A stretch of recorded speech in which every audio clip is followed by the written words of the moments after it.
மாண்புமிகு உறுப்பினர் ராஜ்குமார்.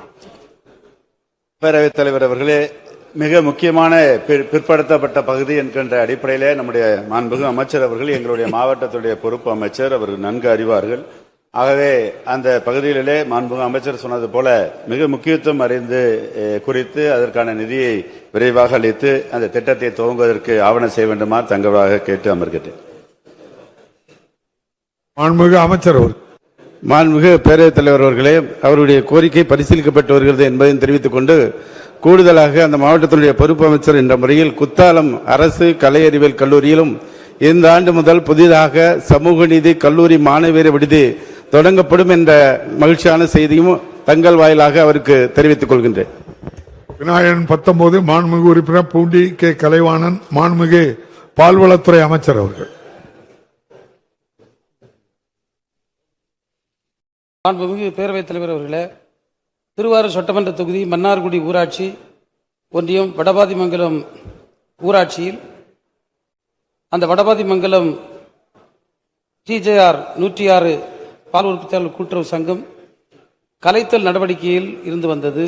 இப்போது அதை மீட்டெடுப்பு செய்ய அங்கு பால் உற்பத்தியாளர்கள் கூட்டம் நடத்தப்பட்டு முயற்சிகள் மேற்கொள்ளப்பட்டு வருகிறது. நம்முடைய மாண்புமிகு முதல்வருடைய தலைமையில் இருக்கக்கூடிய நல்லாட்சியில் பால்வளத்துறையின் சார்பில் 1542 கூட்டுறவு சங்கங்கள் இதுபோன்று மீட்டெடுப்பும் புதியதாக துவங்கியும் பால் உற்பத்தியாளர்களை தன்னகத்தை சேர்த்திருக்கிறது. அது மட்டுமல்ல, இந்த மாண்புமிகு முதல்வருடைய வழிகாட்டுதலின் பேரில் பல்வேறு நடவடிக்கை எடுத்ததன் மூலமாக 1480 கோடி விவசாய பெருங்குடி மக்களுக்கு வரலாற்றில் முதல் முறையாக வழங்கப்பட்டிருக்கிறது. அதுபோன்று தாயுள்ளத்தோடு நம்முடைய தலைவர் அவர்கள் 3 ரூபாய் ஒரு லிட்டர் ஒன்றுக்கு ஊக்கத்தொகை வழங்கினார்கள். அது இதுவரையிலும் நம்முடைய மாண்புமிகு தலைமையில் இருக்கக்கூடிய அரசு 728 கோடி அளவிற்கு அந்த நிதியை நமக்கு ஒதுக்கி தந்திருக்கிறது. அதே போன்று அவர் விவசாய பெருங்குடி மக்களுக்கு பாலுக்கு விலை இன்றைக்கு மிஷின் வச்சு தரத்துக்கேற்ற விலை வழங்குகின்ற காரணத்தினால் சுமார் 26-28 லிட்டர் ஒன்றுக்கு பெற்றுக் கொண்டிருந்த விவசாய பெருங்குடி மக்கள் இன்றைக்கு 36-38 என்று பெற்று அதோடு இன்சென்டிவ் தொகையும் பெற்று சிறப்பாக செயல்பட்டு வருகிறது. நம்முடைய மாண்புமிகு உறுப்பினருடைய கோரிக்கை நிச்சயமாக ஏற்றுக்கொள்ளப்படும். மாண்புமிகு உறுப்பினர் பூண்டி கலைவாணன். மாண்புமிகு பேரவைத் தலைவர் அவர்களுக்கு பணிவான வணக்கம். 5 கோடி ரூபாய் கூட கடன் பெற முடியாமல் இருந்த பால் உற்பத்தியாளர்கள் இன்று 1480 கோடி ரூபாய் இந்த ஆட்சி காலத்தில் கடன் பெற்று அதன் மூலம் கால்நடைகளை, அதாவது கறவை மாடுகளை பெருமளவில் வளர்த்து இன்று பல்வேறு பகுதிகளில் பால் உற்பத்தியாளர் கூட்டுறவு சங்கங்கள் பெருமளவில் எழுச்சி பெற்று அமைந்துள்ளது என்பதை பெருமையோடு பதிவு செய்து, அது மாத்திரமல்லாமல் ஊக்கத்தொகை பால் லிட்டருக்கு 3 ரூபாய் தருந்ததோடு மாத்திரமல்லாமல் பால் உற்பத்தியாளர்கள் அவர்களின் கண்ணெதிரிலேயே அவர்களின் பாலின் தரத்தை நிர்ணயிக்கும் அந்த ஃபேட் SNF எந்த அளவிற்கு உள்ளது என்பதற்கு தகுந்த அளவிற்கு விலை வழங்கும் இந்த திட்டத்தின் மூலம் 1 லிட்டர் பாலுக்கு பால் உற்பத்தியாளர்கள் ஏழை விவசாயிகள் ரூபாய் 38க்கு மேல் பெறுவதற்கு வழிவகை செய்த திராவிட மாடல் நாயகன் தமிழக முதல்வர் அவர்களுக்கும் எனது நெஞ்சார்ந்த நன்றியை தெரிவித்து, வடவாதிமங்கலம் பகுதியில் முன்பு செயல்பட்டு வந்த பால் உற்பத்தியாளர் சங்கம் கடந்த காலங்களில் செயலிழந்த நிலையில் அதை மீட்டெடுப்பு செய்வதற்கு முயற்சி மேற்கொள்ளப்படும் என்ற உத்தரவாதத்தை தந்த அமைச்சர் அவர்களுக்கும் எனது நெஞ்சார்ந்த நன்றியை தெரிவித்து, 27,000 மக்கள் வசிக்கக்கூடிய அதை சுற்றுவட்டார 10 கிராம ஊராட்சிகளை உள்ளடக்கிய வடபாதிமங்கலத்தில் அந்த பால் உற்பத்தியாளர் சங்கம் அமைப்பதன் மூலம் மிகப்பெரிய அரசுக்கு ஒரு நல்ல பெயர் கிடைக்கும் என்பதையும் இந்த தருணத்தில் பதிவு செய்து, அது மாத்திரமல்லாமல் அந்த பகுதியில் உள்ள பச்சிளம் குழந்தைகளுக்கு பால் கிடைப்பதற்கான வழியும் கலைவாணன் இன்னொரு கேள்வி இருக்கு, வழியும் கிடைக்கும் என்பதை இந்த தருணத்தில் பதிவு செய்து அமைச்சர் அவர்களுக்கு திராவிட மாடல் நாயகன் தமிழக முதல்வர் அவர்களுக்கும் அமைச்சர் அவர்களுக்கும் நன்றி தெரிவித்துக் கொள்கிறேன். மாண்புமிகு அமைச்சர் அவர்கள்.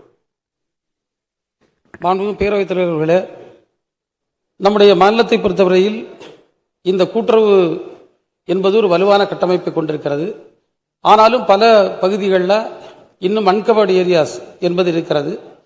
நாங்கள் ஒவ்வொரு நம்முடைய சட்டப்பேரவை உறுப்பினர்களோ அல்லது மக்கள் பிரதிநிதிகளோ எந்தெந்த பகுதிகளெல்லாம் கூட்டுறவு சங்கங்கள் இல்லை என்று எங்களிடத்தில் கோரிக்கை வைக்கின்றார்களோ அதை உடனடியாக அவற்றில் தொடங்குவதற்கான முயற்சிகளை மேற்கொண்டு வருகின்றோம். எந்த உறுப்பினருக்கு அப்படிப்பட்ட கோரிக்கைகள் இருந்தாலும் எங்களுடைய அலுவலர்களை அணுகினால் அந்த திட்டத்தை நாங்கள் அது கூட்டுறவு சங்கங்கள் தொடங்க தயாராக இருக்கின்றோம். அது மட்டுமல்ல, நம்முடைய மாண்புமிகு முதல்வருடைய வழிகாட்டுதன் பேரில் 5000 சிறு பண்ணைகள் என்கின்ற ஒரு திட்டத்தை அறிவித்து 3 லட்சம் ரூபாய் வரை வெறும் 4% வட்டியோடு வழங்குகின்ற ஒரு திட்டம் சிறப்பாக செயல்பட்டு கொண்டிருக்கின்றது. அதையும் நாம் மாநிலம் முழுவதும் எடுத்து சென்று விவசாய பெருங்குடி மக்களின் வாழ்வை முன்னேற்றுவதற்கு இந்த கூட்டுறவு சங்கங்களின் வழியாக நடவடிக்கை மேற்கொள்ளப்படும் என்பதை நான் தங்கள் வாயிலாக தெரிவித்துக் கொள்கின்றேன். மாண்புமிகு உறுப்பினர் பூண்டி கே கலைவாணன்.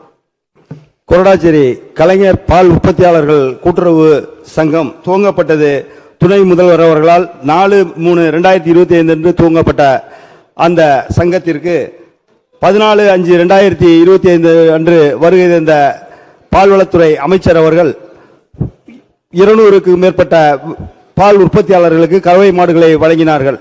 அந்த அளவிற்கு மிக சிறப்பாக செயல்பட்டுக் கொண்டுள்ள அந்த சங்கத்திற்கு ஒரு நிரந்தர கட்டிடம் கட்டுவதற்கு இடம் அந்த துறை சார்ந்த அதிகாரிகளால் தேர்வு செய்யப்பட்டுள்ள நிலையில் கட்டிடம் கட்டுவதற்கும், அதுபோல முத்துப்பேட்டை பேரூராட்சி பகுதியில் 25,000 பொதுமக்களுக்கு மேல் உள்ள அந்த பகுதியில் 1000 கறவை மாடுகள் உள்ள நிலையில் அந்த முத்துப்பேட்டை பகுதியிலும் ஒரு பால் உற்பத்தியாளர் கூட்டுறவு சங்கம் அமைத்து அந்த பகுதியில் உள்ள மக்களின் வயிற்றிலும் பால் வார்க்க வேண்டும் என்ற அன்பான வேண்டுகோளை தமிழக முதல்வர் அவர்களுக்கும் பால்வளத்துறை அமைச்சர் அவர்களுக்கும் உங்கள் சார்பாக வைக்கிறேன். மாண்புமிகு அமைச்சர் அவர்கள். மாண்புமிகு பேரவைத் தலைவர் அவர்களே, நம்முடைய மாநிலத்தில் இருக்கக்கூடிய சுமார் 10,000 பால் உற்பத்தியாளர் கூட்டுறவு சங்கங்களில் பல இன்றைக்கு கட்டிடங்கள் இல்லாமல் இருக்கிறது. அவற்றை சீர் செய்வதற்குத்தான் மகாத்மா காந்தி ஊரக வேலைவாய்ப்பு உறுதியளிப்பு திட்டத்தின் கீழ் பல இடங்களில் நூற்றுக்கணக்கான கட்டிடங்கள் கட்டப்பட்டது. இன்றைக்கு இந்த அற்புதமான திட்டத்தை அந்த ஏழைகளுடைய வயிற்றில் இன்றைக்கு பால் வார்த்து கொண்டிருந்த அந்த மகாத்மா காந்தி ஊரக வேலைவாய்ப்பு திட்டத்தை அரசியல் வஞ்சகத்தோடு ஏழை எளிய மக்களுக்கு எதிரான ஒன்றிய அரசு இன்றைக்கு ரத்து செய்திருக்கிறது. எனவே இப்போது அந்த பால் கூட்டுறவு உற்பத்தியாளர் கூட்டுறவு சங்கங்கள் கட்டுவதில் மிகப்பெரிய சவாலும் ஏற்பட்டுள்ளது. இதற்கு பால்வளத்துறையில் அதற்கான நிதி போதிய அளவு இல்லாத காரணத்தால் நம்முடைய சட்டமன்ற உறுப்பினர்கள், நாடாளுமன்ற உறுப்பினர்கள் நிதியிலிருந்தும் அவற்றை கட்டலாம்.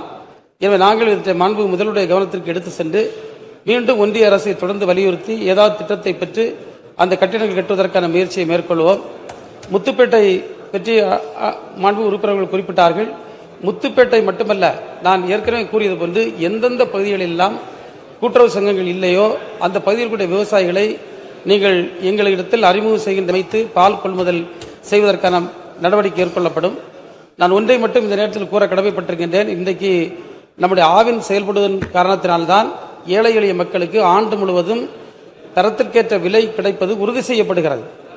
அதே போன்று அந்த பொதுமக்களுக்கும் நியாயமான விலையில் அந்த பால் கிடைப்பதற்கான உத்தரவாதமும் கிடைக்கிறது. எனவே தொடர்ந்து நம்முடைய உறுப்பினர்கள் எல்லாம் அதற்கு ஒரு ஆதரவை தர வேண்டும் என்றும் அன்போடு கேட்டுக்கொள்கின்றேன்.